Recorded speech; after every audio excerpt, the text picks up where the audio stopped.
we are going to finish up our Genesis cycle with the story of Joseph in chapter 45 and the accompanying Psalm 133, and then Romans 11, and just a few verses of that, and then a real cryptic saying out of Matthew 15.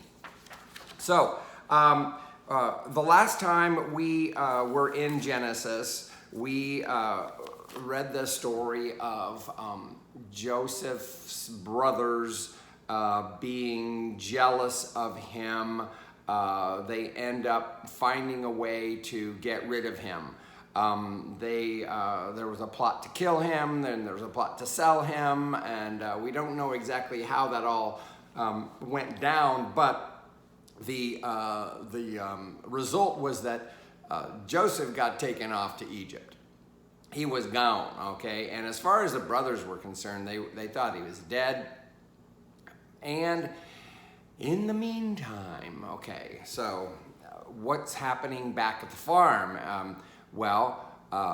There's a famine in the land of Israel. And when there's a famine in Israel, the movement has always been go to Egypt, okay? Egypt seems to be that lifeline for food in those kinds of times, and this one was no different. Well, in the meantime, while that famine was going on, Joseph had risen to prominence in Egypt, right? The Pharaoh had made him prince, as one of the words is used for him, of Egypt, and almost like a minister of agriculture, secretary of the interior, some type of high authority kind of person, right? Well, in Genesis chapter 45, there's going to be a finally thunk, a thud. Spoiler: there's going to be a meeting. Okay, the brothers are going to meet up with this Joseph, but not before Joseph. In several chapters, remember, these people are coming from Israel, and they actually end up coming before Joseph, and they don't know who Joseph is. Joseph knows who they are, but they don't know who Joseph is, and Joseph is kind of toys with them in several visits, trying to get them to bring so he can see his younger brother Benjamin and his father, and there's all kinds of machinations that are going on. But then the coup de grace, the big climax of all of that, happens in chapter 45, which is what we have for today, verses 1 through 15, where it says, "Then Joseph could no longer control himself before all those who stood by him, and he cried out." Now you got a picture in the room, he's got attendants, Egyptian attendants, right, and his as well as his brothers that are there. His brothers don't know who he is, but yet Joseph does know who they are, and they've come, wanting something from him. And he cried out, "Send everyone away from me!" So no one stayed with him when Joseph made himself known to his brothers. So the narrator is already here giving us a little spoiler saying what's about to happen, right? "And he wept so loudly that the Egyptians heard it, and the household of Pharaoh heard it." This is kind of like before anything happens, he has an emotional release. There has been no identity revelation yet, but he's already emoting over it, right? Joseph said to his brothers, "I am Joseph." Remember, they thought that he was dead, okay? And so, and for him to say this to his brothers, who, if Joseph were alive, first of all, if they had any thought that Joseph was alive, they would be fearing what Joseph would do to them, let alone what Joseph could do to them if Joseph was actually, or had actually risen to a point of power, right? That's what's amazing about it. It's like, oh, wow. They never even dreamed that he would be in a position of authority, let alone alive, okay? Yeah. And so he says, I am Joseph. And then his first thing he says is my father still alive? Yeah. This question bespeaks, really how in the dark Joseph was, and the hope that he can restore, his old father with, some hope and some joy. But his brothers could not answer him, so dismayed were they at his presence. Yeah, they were dismayed because this is a shocker, okay? It's like in one of those mystery movies where somebody that, I've been watching reruns of Columbo lately, right? Well, it's like, what would happen if somebody kills, somebody's killed, and then they stash the body somewhere, and they figure out where to put the body. They go back to where the body is, and the body was gone. That's kind of so dismayed were they at his presence. Okay, that's a similar motif, or a similar anxiety level, right? Then Joseph said to his brothers, "Come closer to me." And they came closer. He said, "I am your brother Joseph, whom you sold into Egypt." Self-identification, it's like, that Joseph, yeah, not the other Joseph, yeah. The mentioning of this is his way of saying, and is getting to what he is going to actually blatantly say, which is, you took action that set my life on a certain trajectory. And I know you had no clue, but this is it. This is that trajectory. Yeah. Whom you sold into Egypt. But now, do not be distressed or angry with yourselves because you sold me here. For God sent me before you to preserve life. Yeah. The intention of death, okay? The human machinations of, what we think needs to happen in order for us to get what we want, totally gets exploded here, right? You sold me here for God. Don't be upset for that dastardly deed. This is the ultimate of way forgiveness should look. And notice he doesn't even say, I'm still a little bit miffed about all this. He doesn't even say that. Don't be distressed or angry with yourselves because you sold me here, for God sent me before you to preserve life. Big picture. Notice big picture. He doesn't focus on any little peccadillos, little like that thing you're holding on to of like, I just want revenge after this thing. No, nothing of the like, right? For the famine has been in the land these 2 years, and there are 5 more years in which there will be neither plowing nor harvest. God sent me before you to preserve for you a remnant on earth, and to keep alive for you many survivors. Remember, the famine threatened the continuation of the promise that was made to Abraham, to Isaac, ultimately to Jacob, with regard to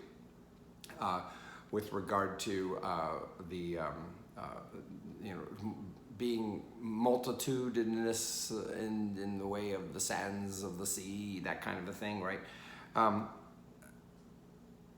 So it was not you who sent me here, but God. He has made me a father to Pharaoh and Lord of all his house and ruler over all the land of Egypt. Yeah.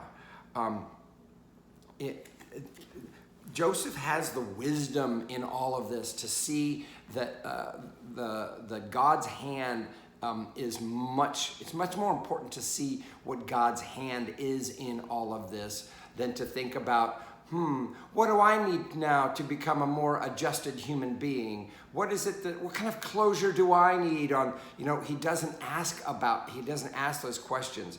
I think that all of that does get healed. All of those hurts do get healed for him in his theological understanding of how it was that God was at work and what God was doing through him, especially in the sense of redemption, salvation, and all of that.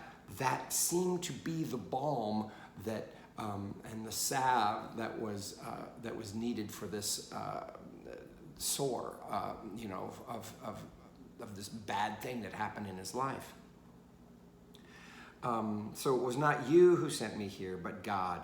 He has made me a father to Pharaoh. Okay, yeah, but God. So what we get here is a picture of how God's sovereignty is even at work in our random choices. This isn't about predestination. This isn't about arguing one way or the other about human will. But it does suggest that God has a way. It's a mysterious way, but it's a way of working through our human decisions. Even when they're bad ones, God has a way of working through them and bringing something not just good out of it, but magnificent and glorious and wondrous and with much larger implications than you can even imagine. This is similar to what we see in the New Testament with the cross, right? Yeah.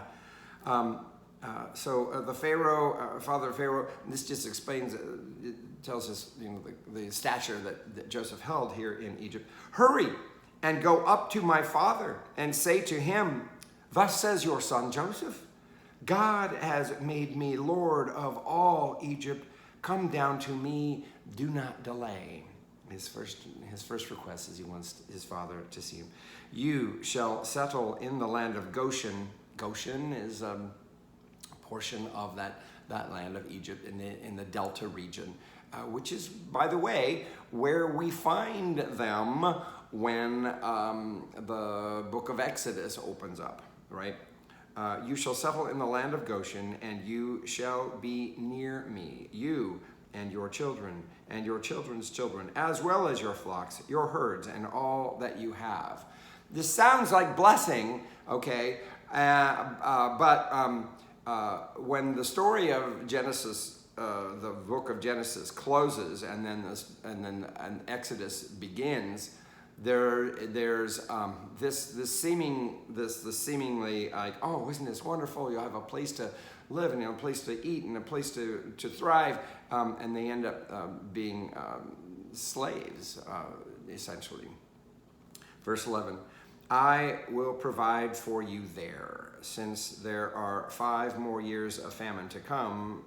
Yeah, this is the speaking of what's happening already in Israel, so that you and your household and all that you have will not come to poverty. Yeah. Amazing how our plans for what prosperity looks like and how God helps us achieve it are 2 different things, isn't it? And now your eyes and the eyes of my brother Benjamin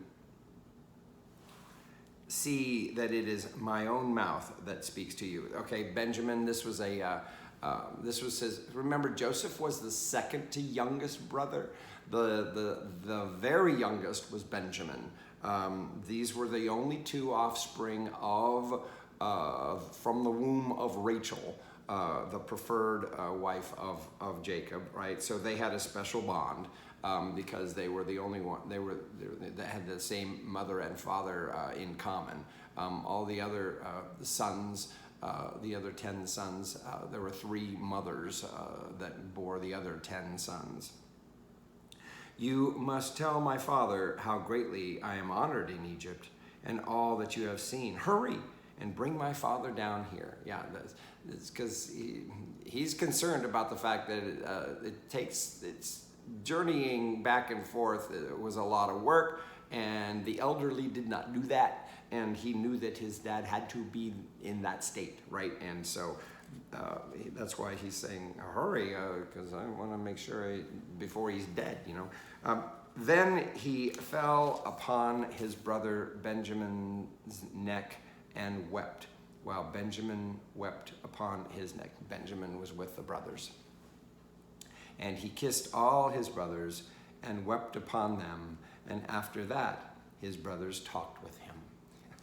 This is a great scene of reunion in the Bible, a great scene of redemption, a great scene of forgiveness, a great scene that illustrates the purposes of a sovereign God as the Lord of history, even through the bad things that we do as human beings. Even when we do bad things, God can make something good out of it. All right, but that doesn't mean that we shouldn't try not to make bad choices. It just means that God has a way. God is so powerful that God can actually work with our bad decisions. Yeah, and it's just up to us.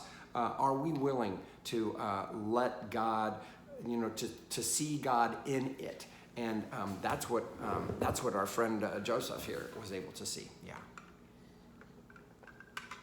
Okay. Moving on. Psalm 133. Psalm 133, as the Psalms are, they tend to be a response to an attitude or a conviction or an idealized way of being for a character in our first lesson story. Oh, how good and pleasant it is when brethren live together in unity. Yeah, we can get that, right? Because it's like, we had this reunion story of all the brothers and of Jacob, the sons of Jacob. And so, yeah, okay, good. Yeah, I get it. How pleasant it is when brethren live together in unity. It is like fine oil upon the head that runs down upon the beard. This is a song of ascents, okay? There's only, 5 verses in this psalm. And we're getting the whole psalm here. But it's a psalm of ascents. It's one where it's something that the people would, at the coronation of a king or the anointing of a king, or a new king is like taking the throne, that kind of used liturgically in that kind of setting, okay? It is like fine oil upon the head that runs down upon the beard of Aaron, and runs down the collar of his robe. This was an action that happened in the anointings, where the oil would drip, and you wouldn't just use a little bit of it either. They would have let it just, yeah. And if you're and that's the description of how good and pleasant it is when brethren live together.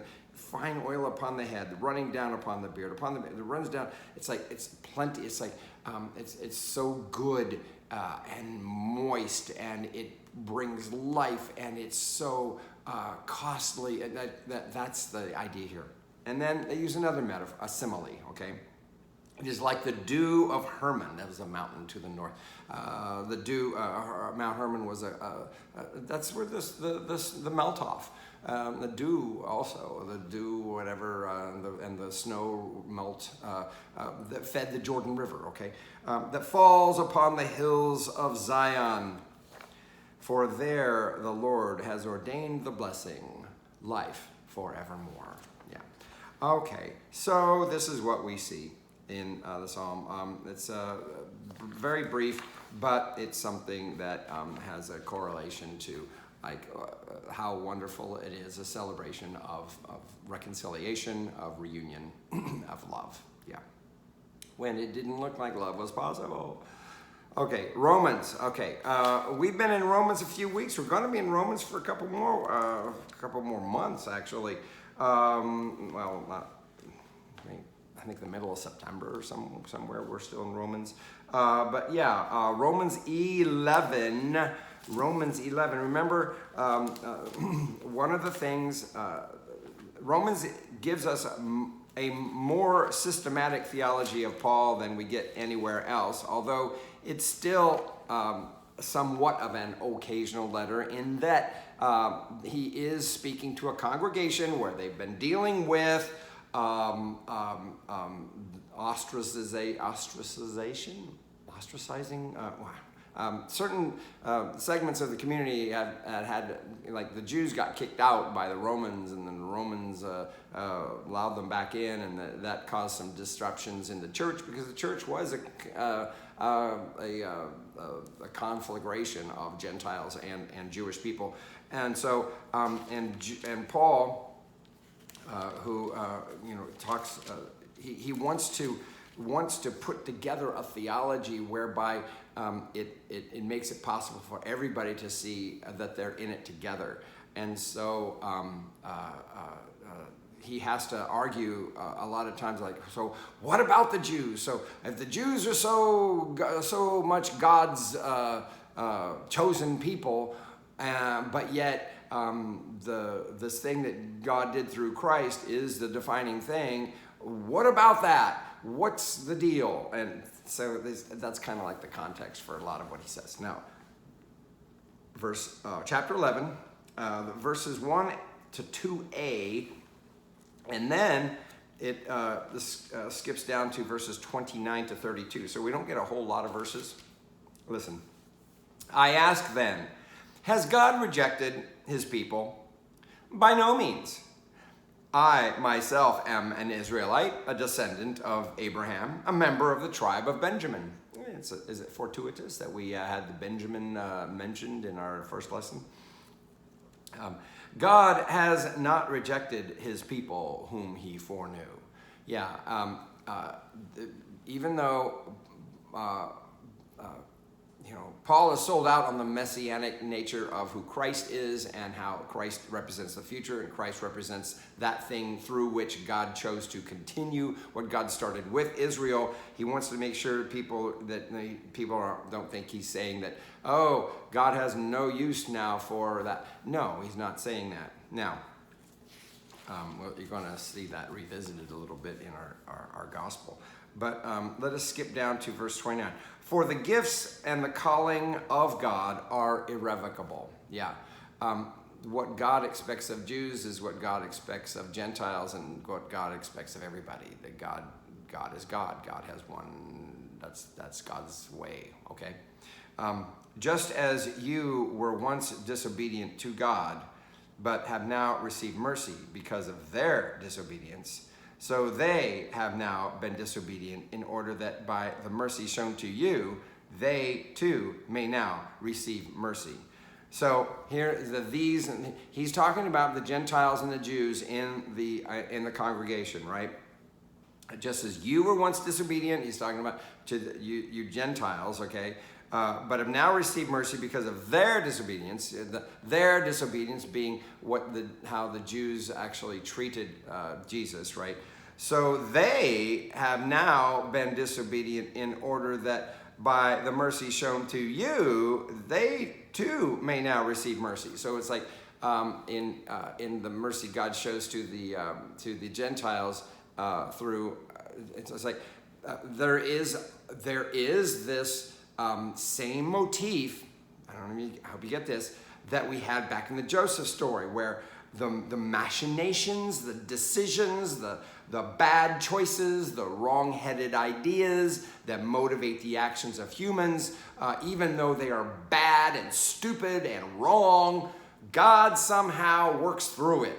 This is, I believe, the nature of what Paul is saying as well. For God has imprisoned all in disobedience, so that he may be merciful to all.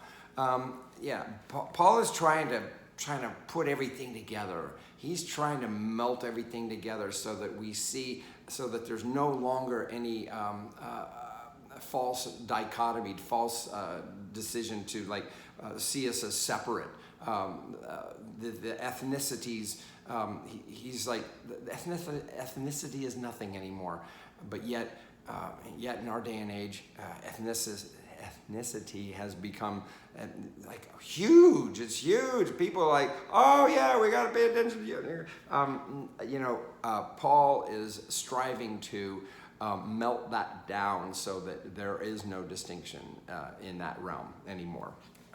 And yet we tend to try and keep that alive, like that matters. It certainly doesn't matter to God. Okay.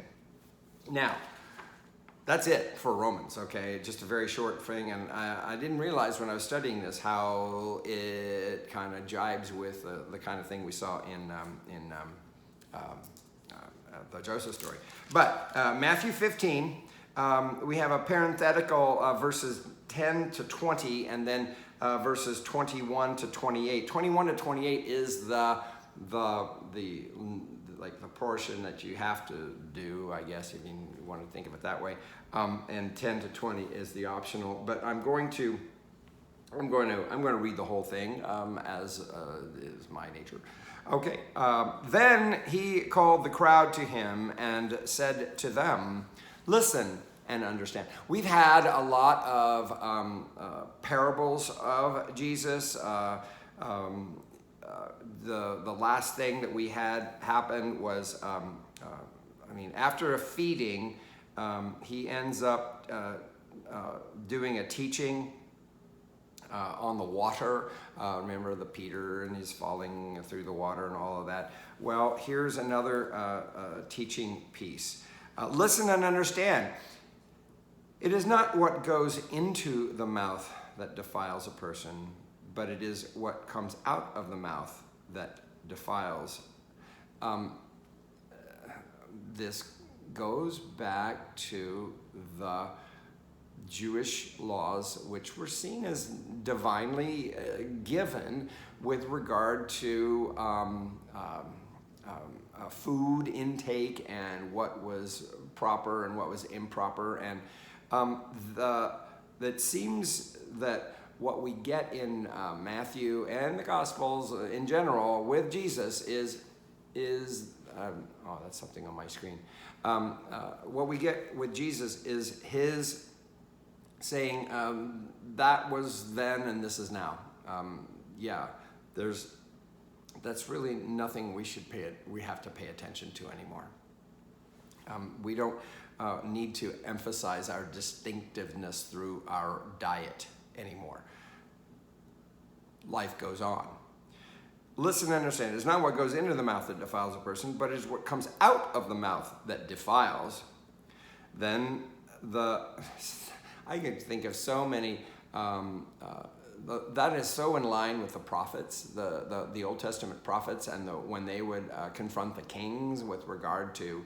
And the priests, when the prophets would confront the priests, which is like, yeah, you're so concerned about doing things right that you don't realize that you're being wrong in the attitudes that you espouse, even though you feel so good about dotting the I's and crossing the T's.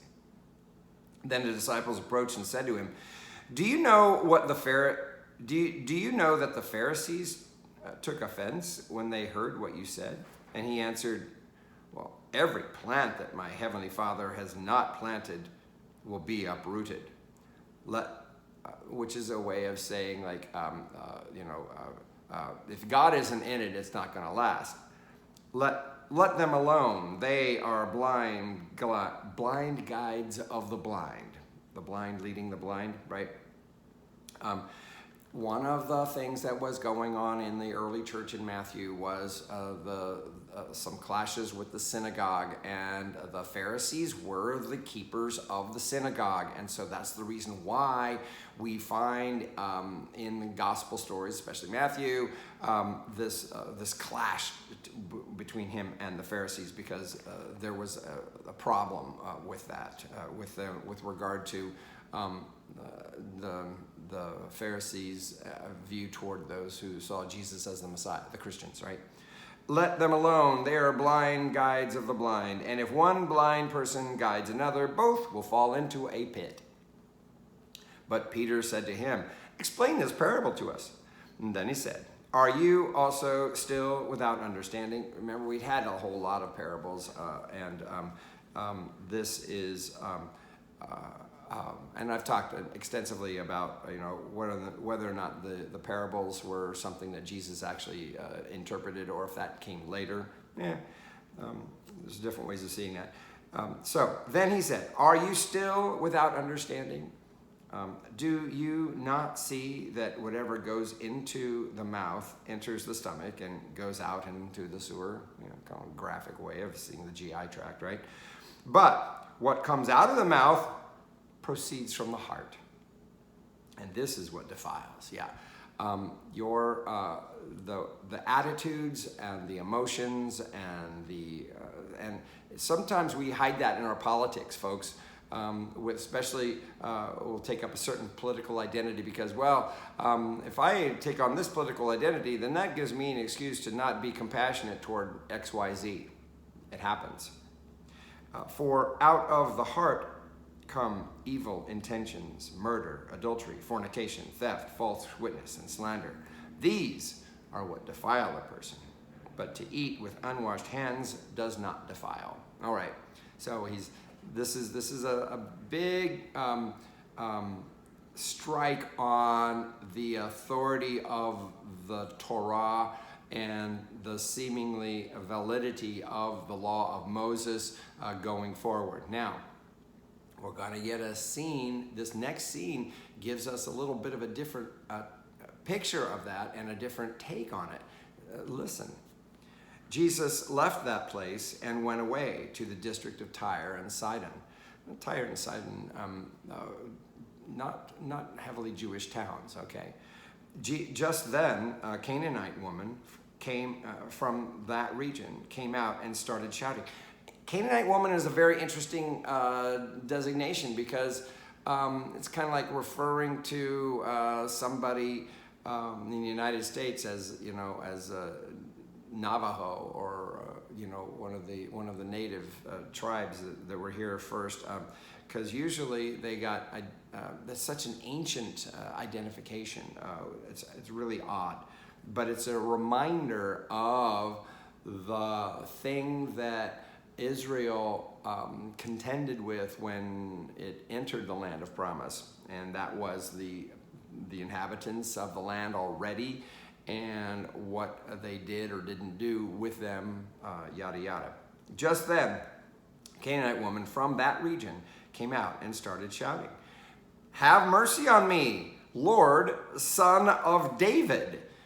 Okay, right there, where it says she's a Canaanite woman, but then this comes out of her mouth, recognizing her as who he is, from the line of Israel, through the monarchy of David. It's like, oh, that's actually a confession of faith. Yeah, that is actually a confession of faith, and it is a confession of faith on who Jesus is, the real identity of Jesus, coming out of the mouth of somebody who was not in Jesus, the religion of Jesus, the religion that raised Jesus, the religion that Jesus grew out of, okay? My daughter is tormented by a demon. Okay, so she's coming to him with a request, and she does a good job of confessing, like, she knows who he is. She knows what he has the power to do.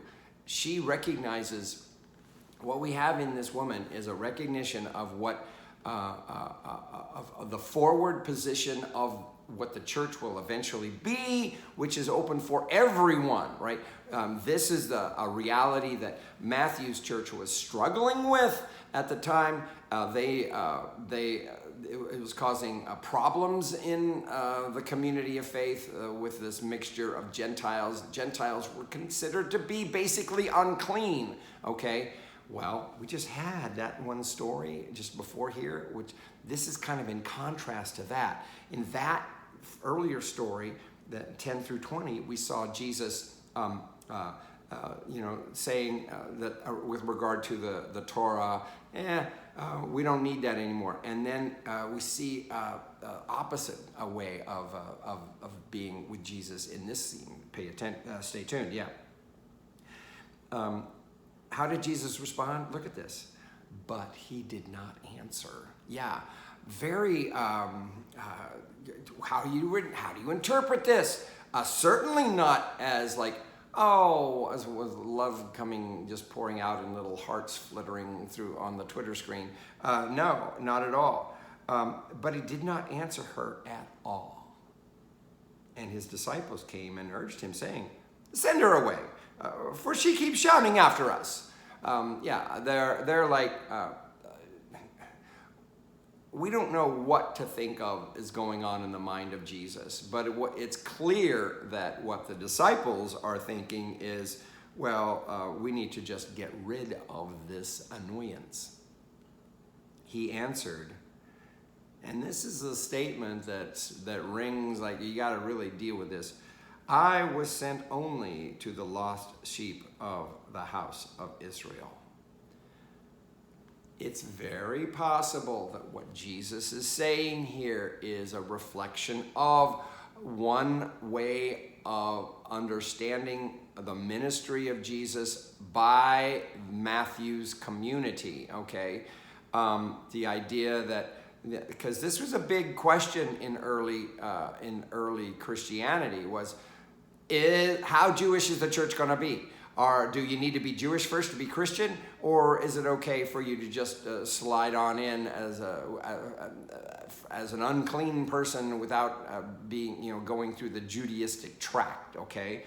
Well, this statement of Jesus seems to reflect that attitude that, Jesus is definitely,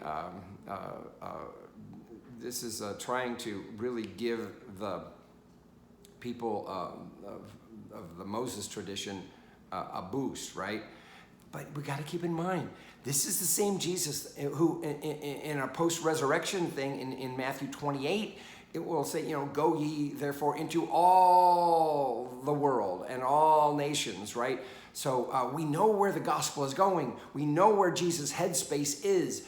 Yet there is an element of holding back that was evident in the early church, and Matthew communicates that by preserving this statement of Jesus.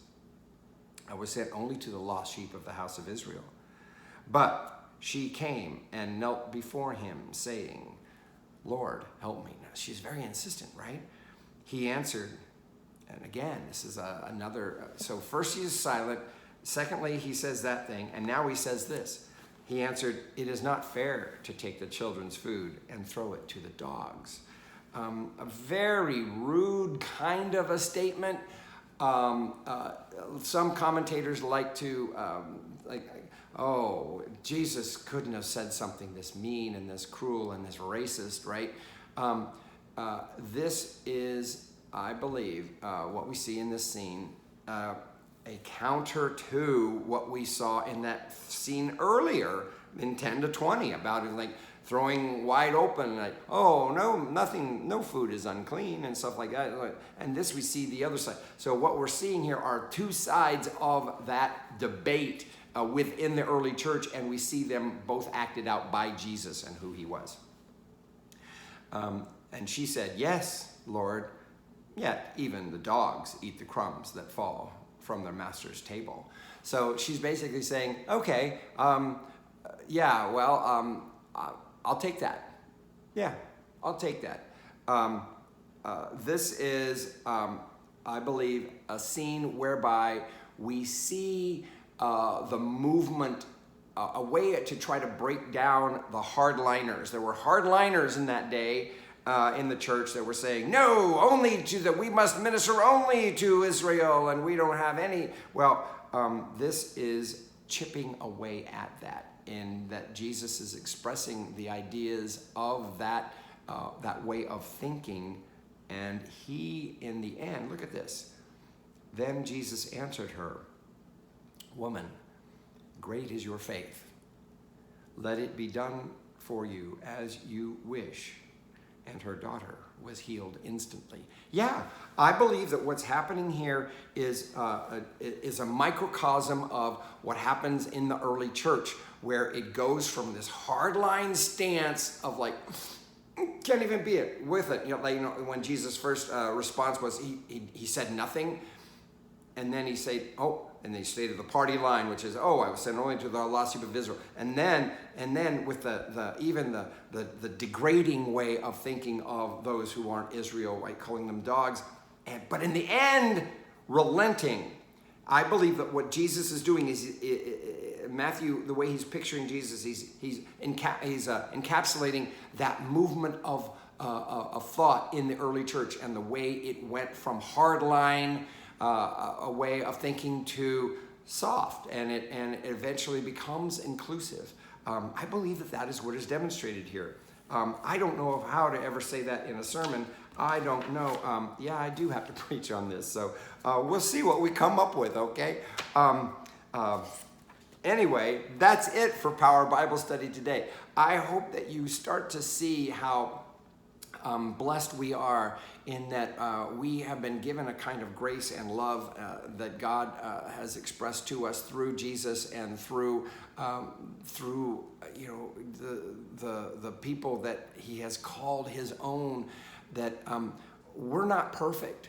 We never will be perfect. We're not going to be little angels walking around on earth. We're always going to be people in process, and therefore we're not always going to see the best of ourselves. We're not always going to see the best of each other all the time. That's probably just the way that's going to always be. But it doesn't mean that God isn't at work. It doesn't mean that God's master plan, if you will, isn't being fulfilled. All of that points to the grace and love of God, God giving us room to make our mistakes. But yet, in the end, it's all about loving, and loving all. Until next time, peace.